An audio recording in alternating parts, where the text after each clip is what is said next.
to complete memories, to know what's going on in there. And now it's happening.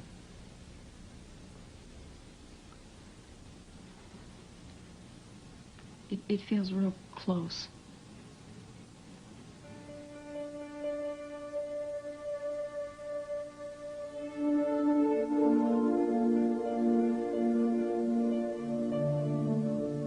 I've come to the point where I pretty much accept that something happened to me and that I was sexually abused. When I try to think that of who it might be, and I seem to I'm getting closer and closer to feeling like I may know who that might be, or it may probably be. That doesn't fit with what I know that I experienced, and that I saw, and that I hear, and that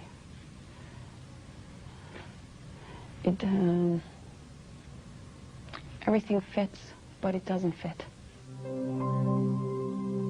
I had a wonderful life. I have lots of happy memories. I have lots of wonderful things in my childhood. The legs go up to a white shirt. In therapy, personalities began to emerge who had experienced abuse that Gretchen herself didn't remember. Kevin asked questions to try and piece together what had happened. Is there a beard on the chin?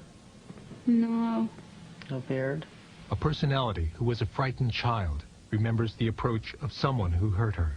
If I get real small, if I get real small, nobody. The memories became increasingly vivid and were experienced as if the abuse were actually happening. Past and present were indistinguishable. We're still in Texas. It's 1992. You're safe. But I know this is a real scary memory. What are you seeing?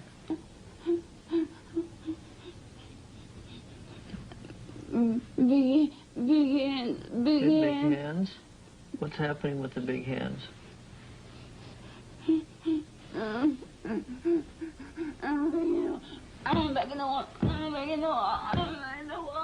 When the experience was too much to bear, the child personality tried to escape into the wall. Big hands. Big hands. When alter personalities have memories and relive abuse, Gretchen herself gets closer to remembering what happened to her.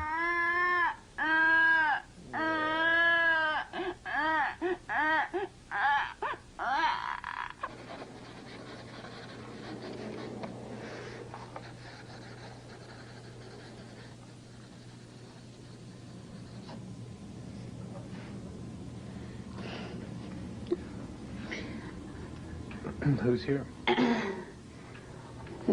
It's myself. The best thing about journal writing is we just come popping out. That's my writing. That's my writing. See, I go on for pages. That's Gretchen's writing. You used to hurt Gretchen? I would do anything to destroy anything she did and to hurt her in any way I could. And I used to be one of those inside that belittled her and called her names and swore at her and hurt her. I cut the shit out of her. And I'm very good at it. I'm the one who severed the artery in the 4 tendons. Why did you do that? I wanted to kill her. I hated her. What did she do? I stopped growing at 14 because that's when she began becoming interested in boys and dating and all of that. And I hated it. I didn't want any part of it. So I quit. I wasn't going to be any more than 14. Because nobody was ever going to touch me. And whenever that would happen with Gretchen, it would hurt me and I would hate it. I would hate her. And I would hate her for letting that happen. So I cut her. We have to be able to build Gretchen's self, her sense of her own control, her ability to resist the urges to switch, the urges to cut, the urges to have to mutilate. And Gretchen's case was discussed in a hospital staff meeting where therapists and psychiatrists consult and make therapeutic decisions. I think she's experiencing a lot of anxiety because her body, she says, why is my head hitting the wall? Why is somebody cutting my arm? Is she aware of why all of this is happening to her physically? She's slowly coming to grips with that. One of the things that I've tried to have her understand is that internally she has a tremendous pressure that's going on. That there's a tremendous conflict between those inside that have carried the memories for so long who want other people to know what happened to them. They no longer want to carry these memories. There's a tremendous pressure for them to tell their stories about what occurred. Gretchen's memories were still blocked, and the impasse was beginning to affect the progress of her therapy. Other personalities needed to be reached so their memories could bring her closer to a cure. Gretchen was given a drug called sodium amytal, which acts like a truth serum. The drug helps break through resistance to remembering the past. Okay, how about that? What's the insert moving for? She was restrained because some personalities could be violent. The incident we were talking about yesterday with Gretchen as a child in the corner and the legs coming in. What do you know about that? Yes, they're still there. Okay. Stay with the bathroom for a moment. Then what happened? They, Need everybody to stay in the bathroom this time. Let's finish this. they moved in the bathroom over to us. And then what? Then there was a penis in our mouth. Yeah. Yuck! Whose penis was it? I don't know. Okay. Yeah, what do you see? My jaw hurts, my mouth hurts, I can't breathe, I can't breathe, I can't breathe, I can't Memories breathe. began to surface about oral and vaginal abuse that had occurred in a bathroom. So far, these were the most specific and detailed memories to come out. We start winding things But down. then, another personality named Enigma appeared. A dangerous personality at the core of Gretchen's self-destruction. Enigma, what happens to you if the puzzle gets solved? Huh? Are you punished in some way? I'll kill her before you kill her, I'll kill her before you kill her! Guess what? The good news is I'm not going to kill her. There's no punishment. I'm not going to hurt her. And I have no intentions of killing her. We're going to keep her safe. And that's where I need your help. She belongs in the bed. No, she doesn't. No, that's what the abuser said. And it was not true.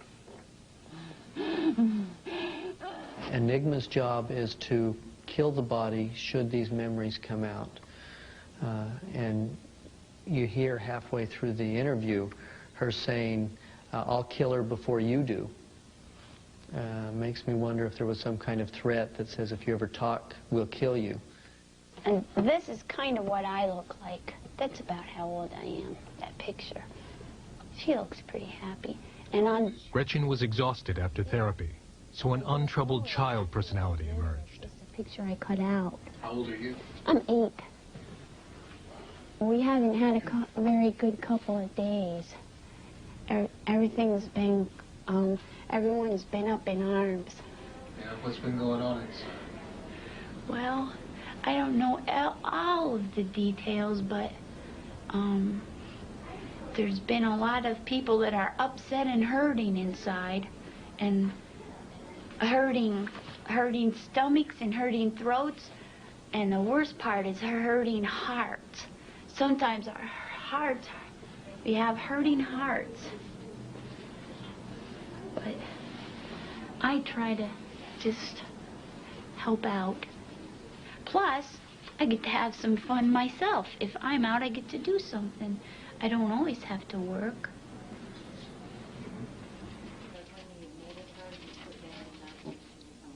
Gretchen was unaware of the memories that had been revealed in therapy.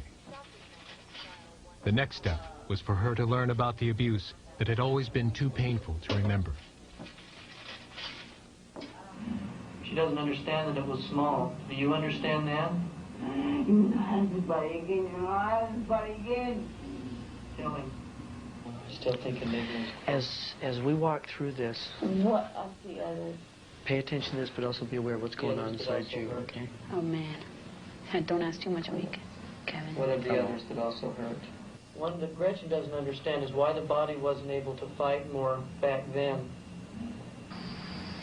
In the bathroom over to us.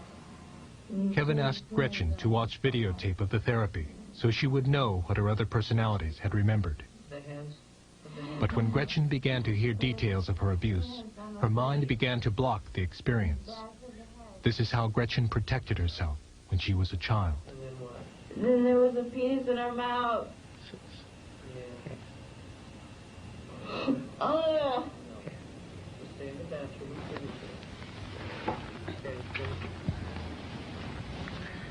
Okay, stay connected here. What are you feeling right now? You're hurting me! I know. Get off my feet! Get off my feet! Minutes later, confronted with the abuse, the violent personality of Enigma emerged in a rage. Do not touch his face! Do not touch his face! Is that what happened during the abuse? It is, isn't it?